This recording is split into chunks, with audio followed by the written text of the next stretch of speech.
అహీతోపెలు యొక్క ఆలోచన ఏంటి అనంటే, ఎలాగైనా సరే ఈ యొక్క సిట్యుయేషన్‌ని వాడుకొని దావీదుని లేకుండా చేయాలి. దావీదు మీద తనకున్నటువంటి ఆ పగని, ఆ ప్రతీకారాన్ని ఎలాగైనా సరే తీర్చేసుకోవాలి అనేటువంటి వైఖరి. ఇప్పుడు ఒకసారి ఆలోచించండి. తన వైఖరి ఎట్లాగుంది? నేనెళ్తాను. నేను నేను చంపుతాను. నేను జనాల్ని నీ వైపు తిప్పుతాను. ఆళ్ళందరూ వచ్చి నీతో సమాధాన పడతారు. ఈరోజు రాత్రే ఎళ్తాను. ఈ హోల్ మాటల్లో తన సంభాషణలో కనబడుతుందేంటి? నేను చేస్తాను. నేను అనేటువంటి ఆ యొక్క అతిశయము, ఆ గర్వము. ఇది చాలా డేంజర్. తన హృదయంలో తన హార్ట్‌లో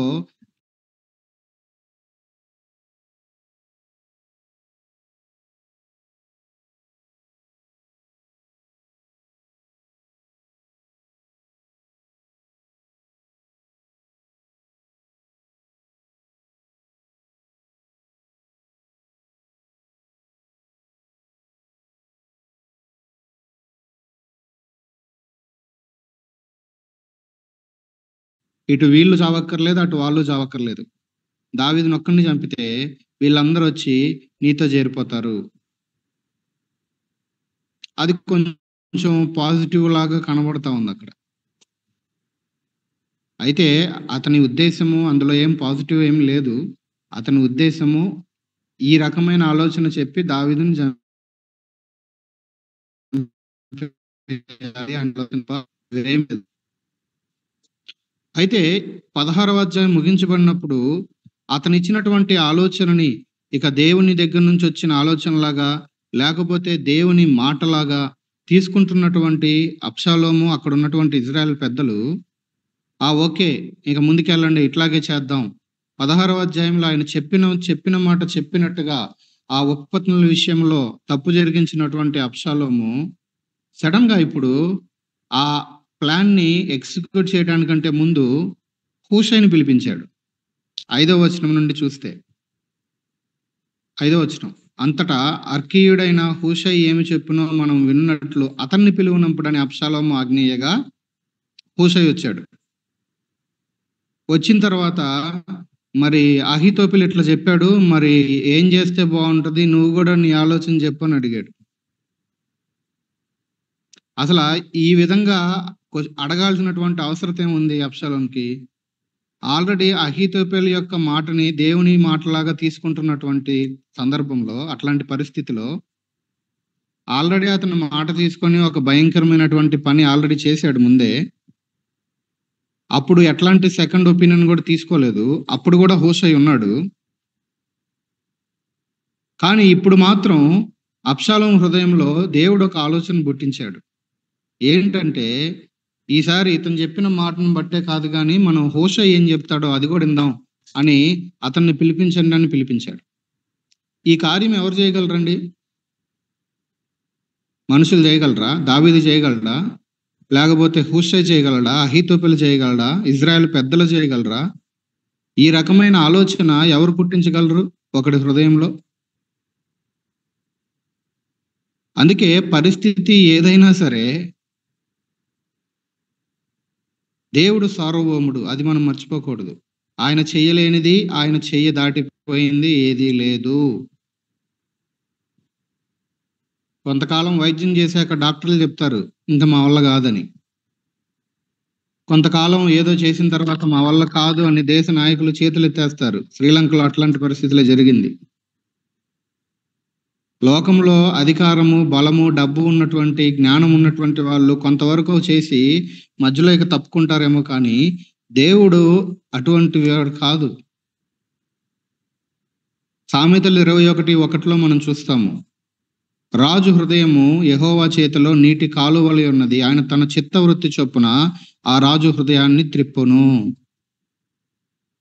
ఒక పిల్ల కాలువలాగా ఆయన ఇష్టం. దాన్ని లెఫ్ట్‌కి తిప్పాలంటే లెఫ్ట్‌కి తిప్పుతాడు. రైట్‌కి తిప్పాలంటే రైట్‌కి తిప్పుతాడు. అసలు యూ టర్న్ తిప్పాలంటే యూ టర్న్ కూడా తిప్పుతాడు. అది ఏ రాజు అయినా సరే, ఆ రోజున్న అబ్షాలోమైనా, ఈ రోజున్న రేవంత్ రెడ్డి అయినా, మోడీ అయినా, ఎవరైనా సరే, రాజు హృదయము ఆయన చేతిలో ఉంది. ఆయన తన చిత్త వృత్తి చొప్పున త్రిప్పడానికి సమర్థుడు. అలాంటి దేవుడు ఇప్పుడు అబ్షాలోము హృదయంలో ఒక ఆలోచన మొదలుపెట్టాడు. ఏంటంటే, హూషై ఏం చెప్తాడో విందాము.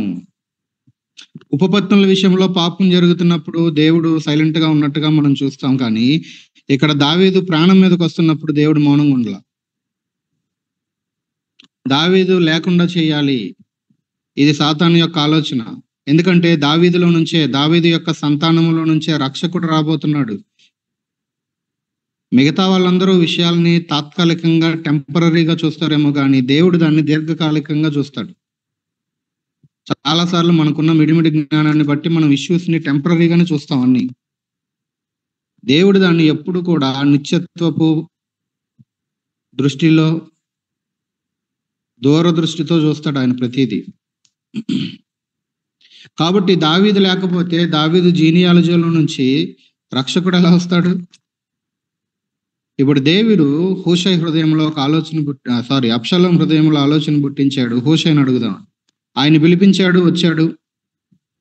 ఆయన పిలిపించి వచ్చిన తర్వాత ఇప్పుడు మరి నువ్వేమంటావు? అహీతోపెలు అయితే ఇట్లా చెప్పాడు అని అంటే, ఇప్పుడు 7వ వచనం చూడండి. హూషై అబ్షాలోంతో ఇట్లా నేను, ఈసారి అహీతోపెలు చెప్పిన ఆలోచన మంచిది కాదు. ఇక్కడ హూషై వ్యవహరించినటువంటి విధానము, అతని యొక్క వాడిన మాటలు, పదజాలము చాలా ఇంపార్టెంట్. అహీతోపెలు చెప్పిన ఆలోచన మంచిది కాదు, అహీతోపెలే మంచోడు కాదు, వాడెప్పుడు చూడు ప్రతిసారి కూడా ఇట్లాంటి తప్పుడు సలహాలు ఇస్తాడు నీకు. ఈ రకంగా అహీతోపెలు మీద ఏమి అటాక్ చేయట్లా హూషై. అతడి క్యారెక్టర్ మీద కానీ, అతడు ముందు ఇచ్చినటువంటి ఆలోచనల మీద కానీ, లాస్ట్ టైం ఇచ్చిన ఆలోచన కూడా మంచిది కాదు, నీ ద్వారా తప్పు జరిగించాడు అని కానీ ఏం మాట్లాడలా. ఒక మాటను జాగ్రత్తగా గమనించండి. ఈసారి అన్నాడు. ఏసారి? ఈసారి. చాలా బ్యాలెన్స్డ్ గా మాట్లాడాడు హూషై ఇక్కడ. ప్రతిసారి అన్నా, ఎన్నిసార్లు ఇచ్చిన ఆలోచనలు ప్రతిదీ తప్పన్నా అటు అహీతోపెలు రియాక్ట్ అయ్యే ఛాన్స్ ఉంటది.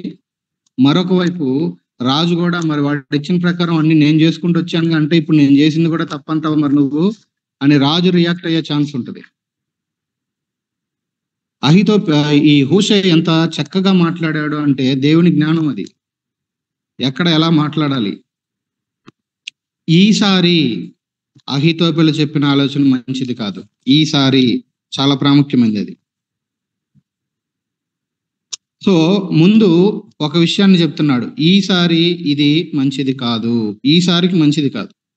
ఇది మొదటిది. రెండవది ఏం తీసుకుని వస్తా ఉన్నాడు అనంటే, ఒకవైపు ఈసారి ఇది మంచిది కాదు అని చెప్తూనే మరొక వైపు ఎందుకు మంచిది కాదు అనటాన్ని, దాన్ని బలపరచడానికి ఇంకొన్ని విషయాల్ని ఇక్కడ హూషై యాడ్ చేస్తున్నాడు. మొట్టమొదటిది ఏంటంటే వాళ్ళకున్న డేంజర్ ఏంటో చెప్తున్నాడు. ఇదిగో మనకు ప్రమాదం ఉంది. కేవలం ఇది మంచిది కాదు అని గుడ్డిగా ఒక స్టేట్మెంట్ పాస్ చేయడం కాదు, ఎందుకు మంచిది కాదో రీజన్ చెప్తున్నాడు. మొదటి కారణం ఏంటంటే 8వ వచనం, నీ తండ్రియు అతని పక్షమున ఉన్నవారు అందరూ కూడా మహాబలాఢ్యులు. కేవలం బలాఢ్యులే కాదు, వాళ్ళు ఎట్లా అంటారో తెలుసా? అడవిలో పిల్లలను పోగొట్టుకున్న ఎలుగుబంట్ల వంటి వారై రేగిన మనసుతో ఉన్నారని నీకు తెలుసు. ఉన్నారు అనట్లా, ఇది నీకు తెలుసు అంటున్నాడు. పిల్లల్ని పోగొట్టుకున్న ఎలుగుబంటి ముందుకెళ్తే ఏమవుతుంది? మీదబడి అది ముక్కలు చేస్తుంది. వాళ్ళు బలాఢ్యులు. 2, పిల్లల్ని పోగొట్టుకున్న ఎలుగుబంట్లలాగా వాళ్ళు రేగిన మనసుతో ఉన్నారు. ఇది నీకు తెలుసు, నాకు తెలుసు. అంతేకాదు, ఇదేమో అక్కడున్న టీం గురించి మాట్లాడాడు. ఇప్పుడు అబ్షాలోంతో వాళ్ళ నాన్న గురించి మాట్లాడుతూ, నీ తండ్రి యుద్ధమునందు ప్రవీణుడు, అతడు జనులతో బస చేయడు. మీ నాన్న ఎట్లా అంటాడు? ఆ టీం ఎట్లాంటిదో చెప్పాడు. ఇప్పుడు మీ నాన్న ఎట్లా అంటాడు అంటే, ఒకటి, మీ నాన్న యుద్ధంలో ప్రవీణుడు, ఇది కూడా నీకు తెలుసు. మరొకటి, మీ నాన్న ఎంత ప్రవీణుడు అనంటే, అవతల పార్టీ అటాక్ చేస్తుంటే జనాల మధ్యలో ఉండి చచ్చిపోవడానికి మీ నాన్న ఏం పిచ్చోడు కాదు, వెర్రివాడు కాదు. మీ నాన్న జనాలతో బస్ చేయడు. 9వ వచనం చూడండి. ఏదో ఒక గుహ ఎందో మరి ఏ స్థలం ఉందో దాగి ఉంటాడు కాబట్టి నీ వారిలో కొందరు యుద్ధారంభమందు కూలగా చూచి జనులు వెంటనే ఆ సంగతిని బట్టి అబ్షాలోం పక్షమున ఉన్నవారు ఓడిపోయారని చెప్పుకొందురు. అసలు ఆ జ్ఞానం చూడండి ఎలాగుందో. ముందు దావీదు పక్కనున్న టీం ఎట్లాంటిదో చెప్పాడు, ఎందుకు మంచిది కాదో చెప్తున్నాడు. రెండోది, దావీదు ఎట్లాంటోడో చెప్తున్నాడు. మీరు వెళ్ళి అక్కడ పడిన దావీదు అక్కడ దొరకడం మీకు, ఆయన వాళ్ళతో పాటు ఉండడు, ఏ గుహలోనో ఇంకా ఏదో ఒక వేరే ప్లేస్ లో ఉంటాడు. ఈ లోపు ఏం జరుగుతుంది, నీ పక్షంగా ఉన్న వాళ్ళు ఎవరైతే అక్కడికి వెళ్ళారో వాళ్ళలో కొంతమంది చస్తారు. చావగానే ఏమని పుకారు వస్తుందో తెలుసా, అబ్షాలోం పక్షాన ఉన్నవారు ఓడిపోయారని జనాలు చెప్పుకుంటారు. ఇది అవసరమా నీకు అంటే అబ్షాలోం ఆలోచనలో పడిపోయాడు. నిజమే కదా, నిజమే కదా. సో ముందు ప్రమాదం గురించి మాట్లాడాడు. ప్రమాదం గురించి ప్రస్తావించిన తర్వాత పాసిబిలిటీస్ గురించి మాట్లాడుతున్నాడు. వాళ్ళు ఏ రకంగా కౌంటర్ అటాక్ ఇచ్చే అవకాశం ఉంది దాని గురించి ప్రస్తావించాడు. అంత మాత్రమే కాదు, నెక్స్ట్ ఏమంటున్నాడు చూడండి అక్కడ. ఎన్నో వచనం, 10వ వచనం. నీ తండ్రి మహాబలాఢ్యుడనియు అతని పక్షపు వారు ధైర్యవంతులనియు ఇజ్రాయేల్ అందరూ ఎరుగుదురు. ఇది నీకు నాకు తెలియటమే కాదు, మీ నాన్న పక్షంగా ఉన్న వాళ్ళందరూ ఎట్లాంటి వాళ్ళు ప్రజలందరికీ తెలుసు.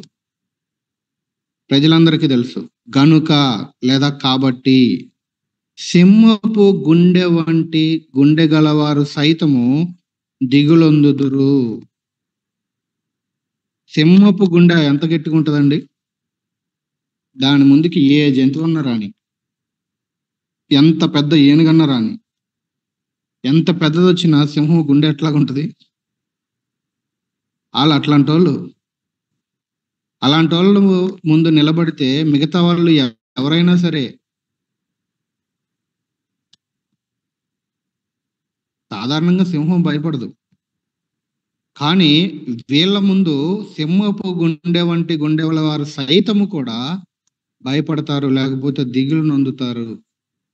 కాబట్టి ఆ మాట చూడండి, ప్రతిసారి అది రిపీట్ అవుతుంది. 9లో ఉంది కాబట్టి, 11లో చెప్తున్నాడు మళ్ళీ కాబట్టి. నా ఆలోచన ఏంటంటే, సో ఇప్పుడు దాకా రీజన్స్ ఇచ్చాడు. ఈసారికి మంచిది కాదు, టీం ఎట్లాంటోళ్ళు, నాన్న ఎట్లాంటోడు, జనాలకి వాళ్ళ గురించి ఏం తెలుసు, నీకేం తెలుసు, మీ నాన్న గురించి అక్కడ ఉన్న టీం గురించి నాకేం తెలుసు, ప్రజల మధ్యలోకి ఎలాంటి ఇన్ఫర్మేషన్ వెళ్ళే అవకాశం ఉంది.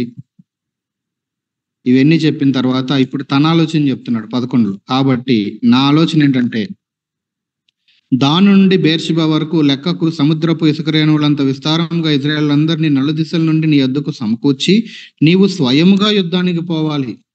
ఆయనేమో 12,000 మందిని తీసుకుని వెళ్తాను అని ప్రపోజల్ పెట్టాడు. కానీ హూషై యొక్క ఆలోచన ఏంటంటే, దాని నుండి బేర్షిబా వరకు ఎంతమంది సాధ్యమైతే అంతమందిని విస్తారముగా 4 దిక్కుల నుంచి అందరినీ సమకూర్చాలి. ఈ ఆలోచనలో ఏమేమి దాగుంది అనంటే, దాని నుండి బేర్షిబా వరకు యుద్ధము చేయటానికి ఉన్నటువంటి వాళ్ళందరినీ సమకూర్చడానికి చాలా టైం పడుతుంది. దాని ఈ పక్క ఉంటే బేర్షిబా పక్క ఉంది. ముందు ఈ ప్రపోజల్ని కాదు అని అనకుండా ఏం చేస్తున్నాడంటే దాన్ని డిలే చేస్తున్నాడు.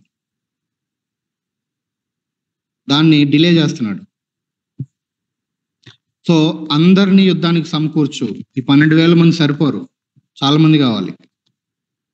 రెండవది, అహీతోపెలు వెళ్ళి మీ నాన్నని చంపి రావటం కాదు, నువ్వే స్వయంగా వెళ్ళాలి యుద్ధానికి. మరొకటి 12, అప్పుడు మనము అతడు కనబడిన స్థలములలో ఏదో ఒక దాని యందు అతని మీద పడుదుము, నేల మీద మంచుపడు రీతిగా మనము అతని మీదకి వచ్చినట్ల అతని పక్షపు వారిలో ఒకడును తప్పించుకొన జాలడు. అతడు ఒక పట్టణములో చొచ్చిన ఎడల ఇజ్రాయేల్ వారందరూ ఆ పట్టణమునకు తాళ్ళు తీసుకొని వచ్చి ఒక చిన్న రాయి అచ్చట కనబడకుండా దాని నదిలోనికి లాగుదురు. ఇంత విస్తారమైన జనం ఎందుకు అంటే, దావీదు గాని, దావీదుతో కూడా ఉన్నవాళ్ళు ఒక్కడు కూడా మిగలకుండా అందరినీ ఒక్కసారే మట్టుపెట్టేయాలి. వాళ్ళు ఏదన్నా ఊర్లో దాక్కుంటే అందరం కలిసి తాడులేసి ఊరిని లాగి నదిలో అవతల లాగి ఒక రాయి లేకుండా అవతల పడేయాలంటే ఒక్క దెబ్బకి మొత్తాన్ని లేకుండా చేసేయాలి. ఇంకా మళ్ళీ అందులో శేషము అనేది మిగలటానికి వీల్లేదు. ఇలాంటి ఆలోచన చెప్తా ఉన్నాడు. సో ఎన్నిసార్లు చెప్తున్నాడంటే వెయిట్ అంటున్నాడు 11లో. వెయిట్ ఎందుకు వెయిట్ చేయాలి? మనకు చాలా మంది కావాలి కాబట్టి అందరినీ సమకూరుద్దాం. వెయిట్ ఎందుకు వెయిట్ చేయాలి? పర్సనల్ గా నువ్వే దీన్ని లీడ్ చేయాలి. వెయిట్ ఎందుకు వెయిట్ చేయాలి? దావీదు ఒక్కడిని కాదు, ఆయన పక్షంగా ఉన్న అందరినీ తీసేయాలి, అందరూ లేకుండా చేయాలి. ఎందుకంటే వాళ్ళ నిమిత్తం తిరుగుబాటు చేశారు. వెయిట్ అంతేకాదు, ఎందుకు వెయిట్ చేయాలి? ఒక్కసారి ఇలా మీద పడితే దావీదు దాక్కోవడం, ఇంకొక వేరే సేఫ్ ప్లేస్ అనేది లేకుండా దావీదు మీద మనం పడాలి. వెయిట్. ఇవన్నీ కూడా అబ్షాలోంకి రీజనబుల్ గా కనబడతా ఉండొచ్చు. కానీ ఇక్కడ ఆ యొక్క ప్లాన్ ఏదైతే ఉందో అది ఇమీడియట్ గా అది అమల్లోకి రాకుండా దాన్ని హూషైని దేవుడు ఇక్కడ వాడుకుంటా ఉన్నాడు.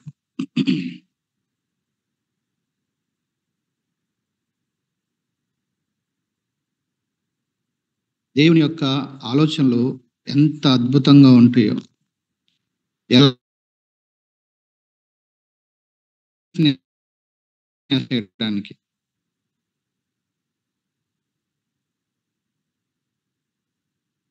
హూషైకి దేవుడిచ్చినటువంటి జ్ఞానము గొప్పది.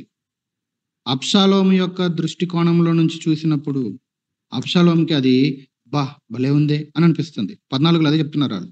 అబ్షాలోమును ఇజ్రాయెల్ వారందరూ ఈ మాట విని అర్కీయుడైన హూషై చెప్పిన ఆలోచన అహీతోపెలు చెప్పిన దానికన్నా యుక్తమని ఒప్పుకొని అందరూ కూడా ఒప్పుకున్నారు. ఇదే బాగుంది, ఈ ప్లానే బాగుంది, హూషై చెప్పిందే బాగుంది, అహీతోపెలు చెప్పిన దానికన్నా ఇదే బాగుంది. ఇక్కడ దేవుని యొక్క ఉద్దేశము, అతని ప్లాన్ ని వీళ్ళందరూ యాక్సెప్ట్, అసలు ముందు అతన్ని పిలవటానికి ఆ హృదయం ఇవ్వటము దేవుని ప్రణాళిక. పిలిచిన తర్వాత ఇంతసేపు మాట్లాడటానికి హూషైకి జ్ఞానముని ఇవ్వటము, నోటికి మాటలు అందించటము దేవుని సహాయం, గాడ్స్ ప్రావిడెన్స్. అది ఆ మాట్లాడిన మాటల వైపు దానికన్నా ఇదే బాగుంది అనేలాగా అవతల వాళ్ళ హృదయాలని కన్విక్ట్ చేయటము దేవుని ప్లాన్. తద్వారా దావీదు మీద అటాక్ చేయటము, టెంపరీగా వాయిదా పడటము దేవుని ప్లాన్. తద్వారా అబ్షాలోము యొక్క డెత్ కి దేవుడు ప్రణాళిక చేస్తా ఉన్నాడు. 14లో అదే ఉంది చూడండి. ఏలయనగా యెహోవా అబ్షాలోము మీదకి ఉపద్రవము రప్పింపగలందులకై అహీతోపెలు చెప్పిన యుక్తిగల ఆలోచనను వ్యర్థము చేయ నిశ్చయించి ఉండెను. ఎవరు నిశ్చయించారంటే దేవుడు డిసైడ్ చేశాడు. దేవుడు ఒక ఆలోచనను ఆయన చేసి పెట్టాడు. ఏంటి ఆలోచన అంటే అబ్షాలోము మీదకి ఉపద్రవమును రప్పింపగలాలి. God's plan. అందుకే యోబు 42:2లో మనం చూస్తాం, నీవు ఉద్దేశించినది ఏదియో నిష్ఫలము కానేరదు. 41 అధ్యాయాలు సుదీర్ఘమైనటువంటి సంభాషణలు జరిగినాయి. యోబు మాట్లాడాడు, దేవుడు మాట్లాడాడు, యోబు ఫ్రెండ్లు మాట్లాడారు, అందరూ మాట్లాడిన తర్వాత చివరి అధ్యాయం దగ్గరకు వచ్చేసరికి కన్క్లూజన్ ఏంటంటే యోబు గ్రంథంలో 42:2లో చూస్తాం. దేవుడి గురించి దేవుణ్ణి అడ్రస్ చేస్తూ యోబు ఏమంటాడంటే, ఒకటి అర్థమైంది దేవా నాకు, నీవు తీసి చూడండి బైబిల్లో 42:2, నీవు ఉద్దేశించినది ఏది కూడా, అది ఏదైనా సరే దేవా, నువ్వు ఉద్దేశించింది ఏదైనా సరే దేవా, అది నిష్ఫలము కానేరదు. దేవుడు ప్లాన్ చేసింది నిష్ఫలమైపోతే, దేవుడు ప్లాన్ చేసింది కూడా జరగకపోతే అది ఆయన కంట్రోల్లో లేదనే కదా. తన కంట్రోల్లో ఏదైనా లేదు అని ఒకళ్ళ గురించి మాట్లాడాల్సి వస్తే అసలు ఆ వ్యక్తి దేవుడు అని పిలువబడటానికి అర్హుడేనా? God is in control. ఆయన ప్రతిదీ తన కంట్రోల్‌లో ఉంచుకున్నాడు. ఔట్ ఆఫ్ కంట్రోల్ ఏం లేదండోయ్! సార్వభౌమ అధికారం అంటే అదే. ఇంత జరిగిన తర్వాత యోబు నోరు తెరిచి అదే అంటున్నాడు. నాకొకటి మాత్రం అర్థమైంది దేవా! నువ్వు ఏది ఉద్దేశిస్తే అది. నువ్వు ఉద్దేశించినది ఏది కూడా నిష్ఫలం కాదు. సో, దేవుడిక్కడ ఒకటి ఉద్దేశించాడు. ఒకటి దావీదుని కాపాడాలి. 2 అబ్షాలోము మీదకి ఉపద్రవం తీసుకురావాలి. 3 అక్కడ అహీతోపెలు లేకుండా చేయాలి. కాబట్టి దేవుడు ఏం చేశాడనంటే హూషైకి జ్ఞానం ఇచ్చాడు. హూషైకి జ్ఞానం ఇచ్చాడు. దేవుడిచ్చేటువంటి జ్ఞానము ఎటువంటిది? ఒకసారి ఈ మాట చదివి మనం ప్రార్థన చేసుకుందామండి. యాకోబు పత్రికలో యాకోబు రాస్తాడు దేవుని జ్ఞానం ఎట్లాంటిదో. ఒకసారి చదువుదామండి. 3వ అధ్యాయం యాకోబు రాసిన పత్రిక. యాకోబు రాసిన పత్రిక 3వ అధ్యాయం 17వ వచనం. 3:17. అయితే పైనుండి వచ్చు జ్ఞానము మొట్టమొదట పవిత్రమైనది. అసలు మనం దేవుని జ్ఞానంతో నడిపించబడుతున్నామా, మనకున్న జ్ఞానంతో నడిపించబడుతున్నామా? మంచి ఫిల్టర్ ఈ వచనం. ఒకటి దేవుని దగ్గర నుంచి వచ్చిన జ్ఞానం అయితే అది ముందు పవిత్రమైంది. రెండవది తరువాత సమాధానకరమైనది, పీస్. మూడవది మృదువైనది, టెండర్గా ఉంటుంది. నాలుగవది సులభముగా లోబడేది. ఐదవది కనికరముతోనూ మంచి ఫలములతోనూ నిండుకొనినది. ఆరవది పక్షపాతమైనను వేషధారణైనను లేనిది. ఇది దేవుని జ్ఞానం.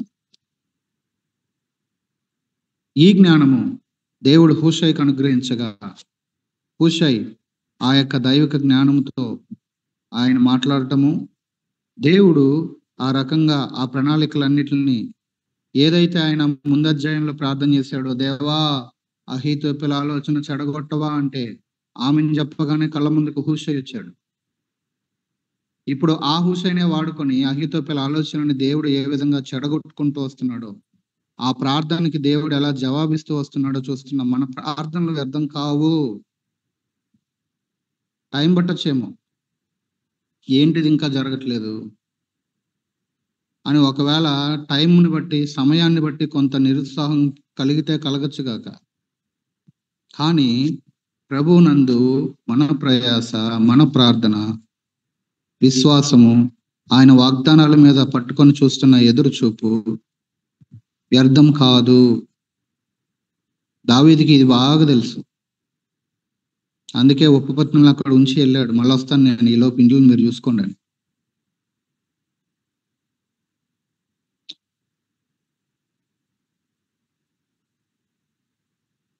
కాబట్టి ఈ విషయాలని జ్ఞాపకం చేసుకొని దయచేసి మనం ప్రార్థన చేసుకుందాం.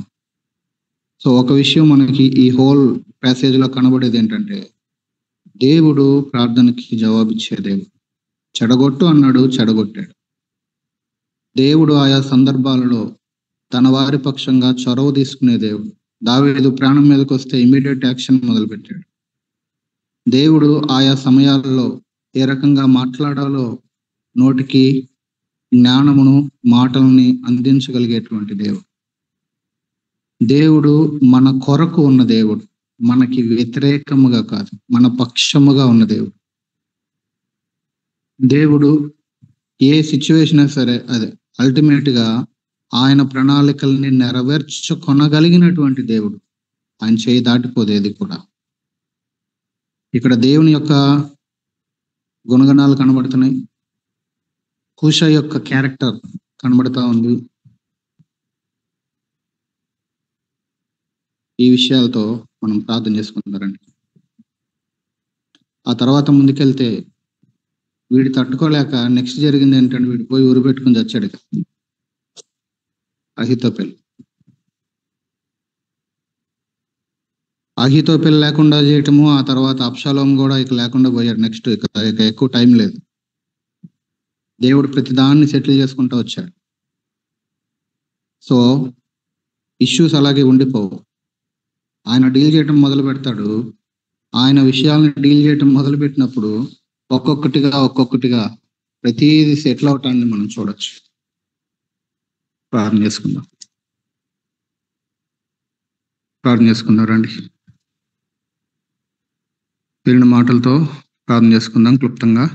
రేపు జరిగే ఆరాధన కొరకు, ఉదయకాలం ఆరాధన, మధ్యాహ్నం ఫుడ్ ఫెలోషిప్ కోసం, మధ్యాహ్నం జరగబోయే కూడిక కోసం, సర్వలోకంలో జరిగే ఆరాధన కూడా జ్ఞాపకం చేసుకుందాం. అదేవిధంగా ఇందాక ప్రార్థన చేయని కుటుంబాల కోసం ప్రార్థన చేద్దాం రండి. రూత్ అక్క ఫ్యామిలీ, ఎస్తేర్ అక్క, మన సహోదరి రూత్, ఎస్తేర్, ఇందాక ఏదో చెప్పారు కదా ఎవరు, సాధన, మేరీ ఆంటీ ఫ్యామిలీ, తర్వాత జ్యోతి, సైదుబాబు ఫ్యామిలీ, ఈ 5 కుటుంబాల కోసం ప్రార్థన చేద్దాం రండి. మరొకరు చేయండి.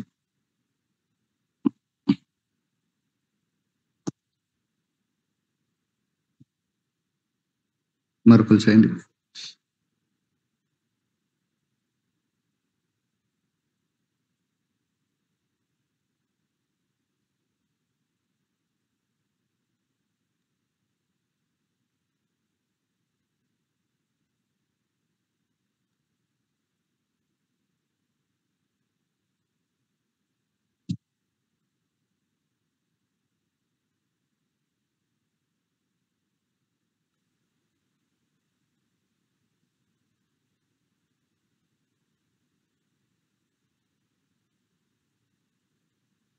చేస్తున్నావు ఇలా ప్రేయరు, నీ వాయిస్ రావట్లేదు.